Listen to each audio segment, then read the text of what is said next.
Hello everybody, John here from the sports department going over tonight's 5-game LPL LCK slate.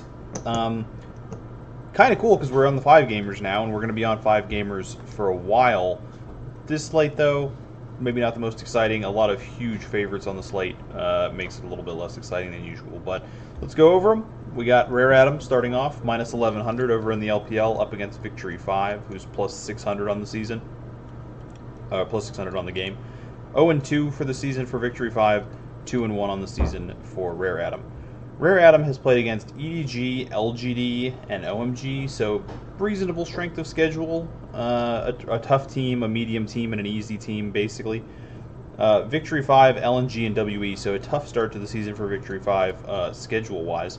That said, the stats are, obviously when teams win, we've talked about this before, but just to reiterate it, when teams win, their stats are just going to be better. So it's not surprising to see a team that's 0-2 with some really abysmal looking stats and a team that's 2-1 having some better stats. There's some things that concern me though. Rare Adam with the 14-14 on First Blood, First Turret. Victory 5 better on both of those. Even the 43% Dragon Edge for Rare Adam, a little problematic for me. And these stats are not great for a 2-1 team either. So I'm a little worried about Rare Adam for the season in general. That said, Victory 5 has looked pretty bad in their first couple matchups. One of the worst teams in the league. If I was taking a shot on an LPL underdog, this wouldn't be the worst one to take a shot on as far as just their chances to win. But we're not even really looking at fantastic scoring with 16-16 and a 16.7 DPL for Victory 5. They haven't won a game yet. This doesn't feel like a spot where I'm likely to be super enticed given some of the other matchups that we're going to have. I will include Rare Adam in the cash possibility, just based on pricing. Like, if they're cheaper than some of the other big favorites, it might be worth... Oop, I forgot to exit out these people we're not playing. Like, price-wise, they are a lot cheaper, like Q being only 6,400 versus some of these other guys. We may end up to be considering Rare Adam just because their price is so much cheaper, but this matchup doesn't look quite as enticing as some of the other ones. Sorry, let me just get rid of a couple of these.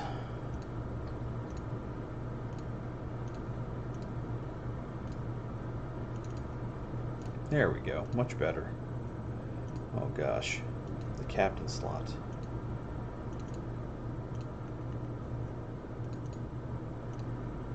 Sorry, if I don't do this, I'm just going to stare at it the whole time.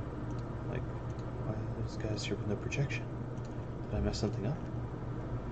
Nope, just forgot to take out the zeros. Much better. Okay. So this is not the most enticing of the matchups we have today, in my opinion. For GPPs, I feel like maybe this is one I would stay away from, unless I was going to be on the Victory 5 side of it. But for cash, I definitely think Rare Adam's playable, especially if their price makes something happen. The fact that they're priced cheaper means they're probably going to get higher ownership in GPPs too, so they feel like they might be a good fadeable spot. The second match today is EDG minus 3,300 up against Rogue Warriors plus 1,200, so an even bigger money line difference than the first match, which is not super easy to do. And once again, we're just looking at a complete statistical stomp. I mean, 1821, 1581, plus 216, minus 313. Just dominance in every facet. EDG last season was not a very bloody team, and they were a team that I generally avoided. And it kind of feels like they're going that way again with their current stats. Rogue Warriors, when they won game, they scored some decent points, and their deaths per loss though, pretty low for the most part, and EDG I don't think is a team that's going to really press that and make a big difference. So this feels like another spot where maybe probably price for dollar, because you're looking at what, the second most expensive team on the slate there, like price per point that expected to be earned. It feels like maybe they're not going to be absurd. They are pricing out pretty well according to the model though. I mean, Viper is just such an insane scorer anyway. It's possible this is where we end up going, but I'm not super enticed here either, and we're looking at another huge money line difference. Unfortunately, it's not going to get any better in the third match when we deal with TT at plus 800 against FPX at minus 1800. FPX has been very good this season for the most part. TT has not been very good this season, and there's really, once again, really nothing you can do to make TT seem enticing on this slate, as far as like pointing out some sort of statistical metric. They've been actually a great team to play against so far this season. This feels like my favorite of the three major favorites. Their price is not quite as attractive as Rare Atom. You can see like 7,400 in the jungle versus 68 for Leon. Doinby at 76. Fofo is a little bit more expensive than that, but Doinby at 76. LWX 7,800 versus iBoys 76. So you're paying a little bit more for the most part for FPX, but I do like FPX quite a bit more than EDG in these matchups. So if I was looking for somebody to pair like an underdog with on this slate in a GPP, I think I would go with FPX. But obviously all three of the LPL favorites are going to be cash playable. They're all huge favorites, and the scoring in any of those matches could be decent. We'll have to see how the projections shake out on that one. The LCK slightly more interesting than the LPL for this slate for sure. The first matchup, well, I guess the first matchup's not super insane. It's just the last one. Damwon Gaming minus 750 up against DRX plus 450. DRX 0-3 on the season so far. Damwon 2-1. One thing to note though, Damwon's stats are not really that good at all. This is like a middle table team. Stats, maybe worse, honestly. Despite being 2-1 on the season, it just hasn't shaken out well for Damwon so far. Oh, excuse me. Unfortunately, or fortunately, I guess for Damwon, DRX has been arguably the worst team in the league so far. I mean, the 12-12 on First Blood, First Turrets, 6% Herald, under 40 for Dragons, 16.42 in gold per minute. This should be a pretty easy Damwon rollover. 17.5 to a 12.5 DPL for DRX though, and DRX has consistently been like this last season as well, where they just weren't a team you ever wanted to target. Another one that feels a little fadey, like despite the fact that we have a whole bunch of like big favorites, none of them really like jump off the page as like a big scoring threat. FPX is probably the best one, but nobody's like, you know, really blowing my mind as far as like this is one you want to get involved with. If we had something like JDG against TT or Top Esports against Victory 5, those are matchups that really like jump off the page, but none of these are really, you know, jump off the page level, even though they're big moneyline favorites. The last match is by far the most interesting though. Afrika Freaks at even money, they're 2-1 on the season, coming up against KT minus 130, they're 1-2 on the season. 1795 for KT to 1781, so very close. Plus 53 to plus 65, so the plus 65 just a slight advantage for Afrika. First Blood and First Turret go to KT. Dragon percentage to KT and Herald percentage to KT, as well as gold differential at 15 minutes by about 900 gold. That said, we talked about KT has a couple games that are really skewing their stats at the moment. A couple games where they were up like 7,000 gold at 15 minutes. So this is maybe a little exaggerated, but it feels to me as if KT is a slight favorite for sure, and not really that expensive. 6,200. Obviously, they're not one of the bigger favorites on the slate, so it's not surprising that they're not super expensive. But this feels like a match that could be pretty playable. Afrika has a pretty low kill per win so far this season, but their death per loss is pretty high. I kind of expect it to normalize. And oftentimes when you get two teams that are on a bit of a closer level, that leads to some closer, higher scoring games. I feel like this matchup is one that's definitely a good spot to throw in to save some salary. Either side of this matchup is probably going to get you at least like a jungle captain in GPPs with some of these big favorites, and it feels like a good spot for it to me. I think KT is definitely the favorite, but Afrika is definitely playable in this spot as well. And I think if Afrika wins, they're not going to be looking at like 11.2 kills per win against a team like KT. I think they're going to be looking at a significantly higher number. I'm expecting this series to have an average of like 17 kills per win for the teams that the teams that win. So I think you're getting reasonable scoring out of this match. It might not be the highest expectation match, but I think it's a good spot to slot in a couple players in a GPP to save some salary for some of these huge guys. As far as ownership for this slate, it's really hard because it's hard. There's so many teams that are essentially equal. Like TT, Rogue Warriors, Victory 5. All teams that I feel like are fairly equal like as far as the people's enticement to play them. I think probably TT ends up being the lowest. Rogue Warrior still has some fans out there, and they're in a matchup. They're probably in the toughest matchup, but they still have some fans out there who seem like they just play Rogue Warriors pretty much every slate. I think it might be like TT, Victory 5, Rogue Warriors, DRX. I could see being somewhere in here, but I just feel like because they're LCK, you're not going to see them like anywhere decently on the list. I think you're going to get very low ownership out of all of these teams. I wouldn't be surprised, honestly, if EDG... I don't know how much people just rely on the salaries to decide who to play. Because EDG's really not that exciting on this slate. I want to put EDG there, but I feel like they're actually not going to be there because people are just going to see their price and they're going to see their money line. Like, the money line models are going to put them like way ahead of everybody else. So I guess they probably can't be there. Let's go Damwon, let's go Afrika and KT. And then we're going to see a mixture of the three, FPX, Rare Atom, and EDG. Probably Rare Atom, FPX. EDG being the most expensive, they might actually be third. Rare Atom might be the highest. Let me just do a quick check. What happens, like, what's the difference between doing, like, Rare Atom EG or EDG? Oh, wait, Rogue Warriors is in there at the moment. That's top lane captain, and then what if you do them with, like, FPX? Team captain, so you're getting a lot better captain if you play them with Rare Atom. I'll come back and do this again for cash lineups, but I just wanted to take a quick look to try to determine the ownership a little bit.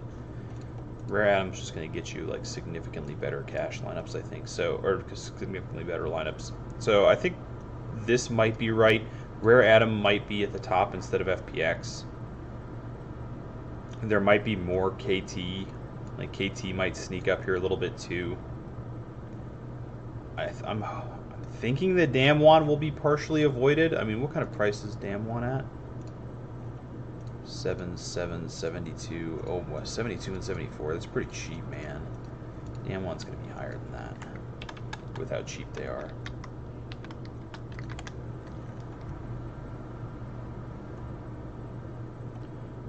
But yeah, this feels like a slate where you will get good ownership, especially if you're playing the underdogs, because like I said, like TT, Victory 5, and Rogue Warriors, there might as well not be a difference between those three teams on a slate like this. I mean, I have my preferences of who I think is better, but as far as like your average guy sitting down to build a lineup, I feel like some of them are going to like Victory 5 more, some of them are going to like Rogue Warriors more, some of them are going to like TT more, so nobody likes them. But if people are playing them, it feels like they should be kind of split, which is pretty good for ownership. As far as like cash playable teams, let's see, FPX, Damwon, Rare Atom, EDG. Probably wouldn't mess with that other matchup, so we do like FPX, Damwon, FPX. There's one more thing I'm going to do before we do cash lineups, but FPX, EDG, and then Damwon, Rare Atom, Damwon, EDG, and then Rare Atom, EDG.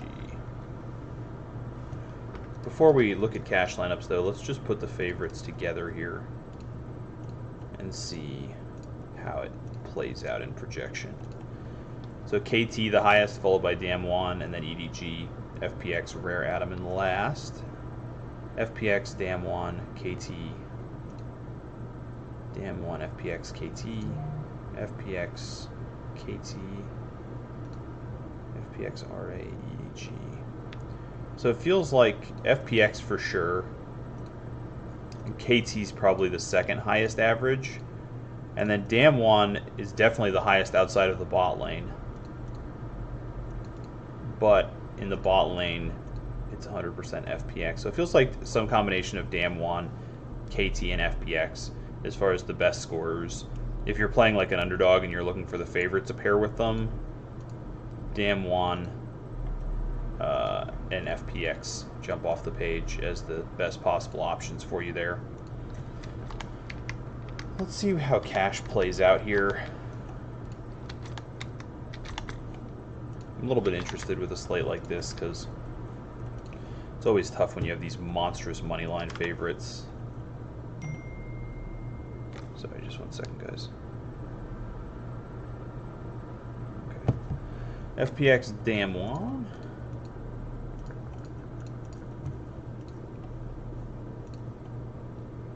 Support captain, a 3/3. Can we turn it into... You could switch from Showmaker to Doinby, which I would do anyway, even if that's not that sexy.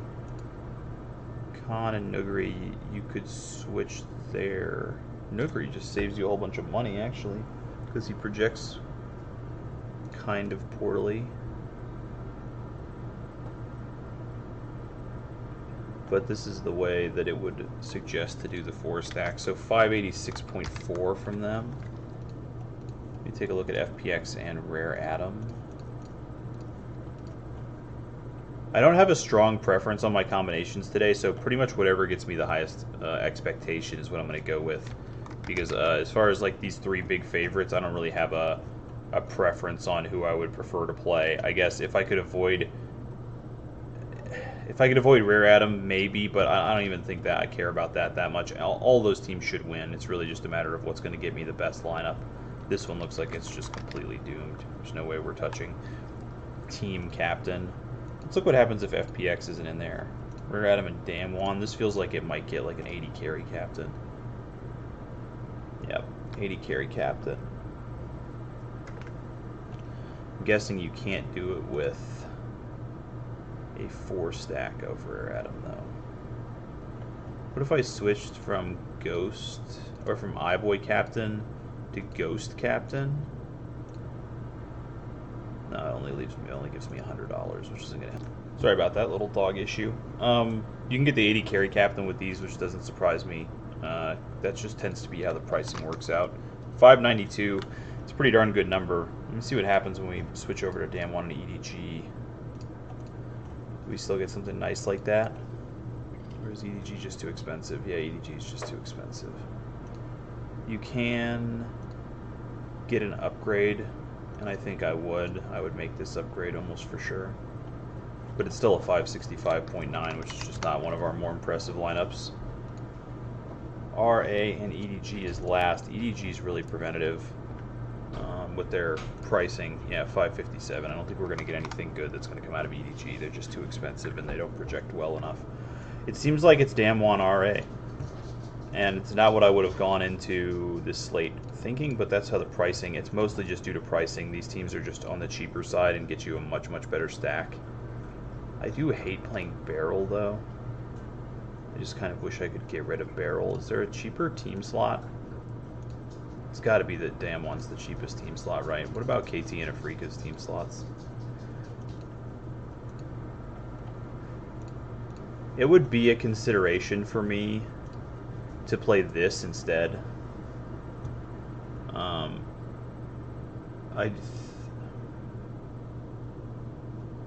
This would at least be a consideration. I'm not 100% sure if I would go this far, but if you're looking for a little bit of extra ceiling, I think KT team slot is reasonably safe. Even if they lose the series, I don't think you're going to get like a 10 out of this team slot or something. You're going to get like at least a 20 or something. And for me, getting rid of Barrel and putting in Hong might be worth that. So that's something I would at least consider. But I would either play the 592 Damwon RA lineup or this 590.6 RA Damwon with KT. I think that's where I'm going to go for cash. Interesting. A little bit more interesting than I would have thought, thanks to pricing. But as usual, hit me up in the Discord or on Twitter if you have any questions about anything. I can go back over my thoughts about GPPs or anything like that. For GPPs, it's probably going to be a lot of KT and Afrika, but unfortunately I think that's probably going to be a pretty popular strategy. I might lean towards 4 stacks from that game to try to get lower ownership, since people are probably playing this game as a small stack so that they can get a heavy stack of one of these huge favorites. So I think I'll probably try 4 stacking the Afrika KT game to try to get some leverage that way. But it's an interesting slate for GPPs. You can always try to go out on an edge too and just play 4 TT or 4 Victory 5 or something like that, you're definitely going to get decent ownership for Rogue Warriors. You're definitely going to get decent ownership with those, and if those teams win, they're probably going to score pretty well. So that's all for me today, guys. I appreciate you. I will talk to you guys later. Good luck, and hit me up if you have any questions.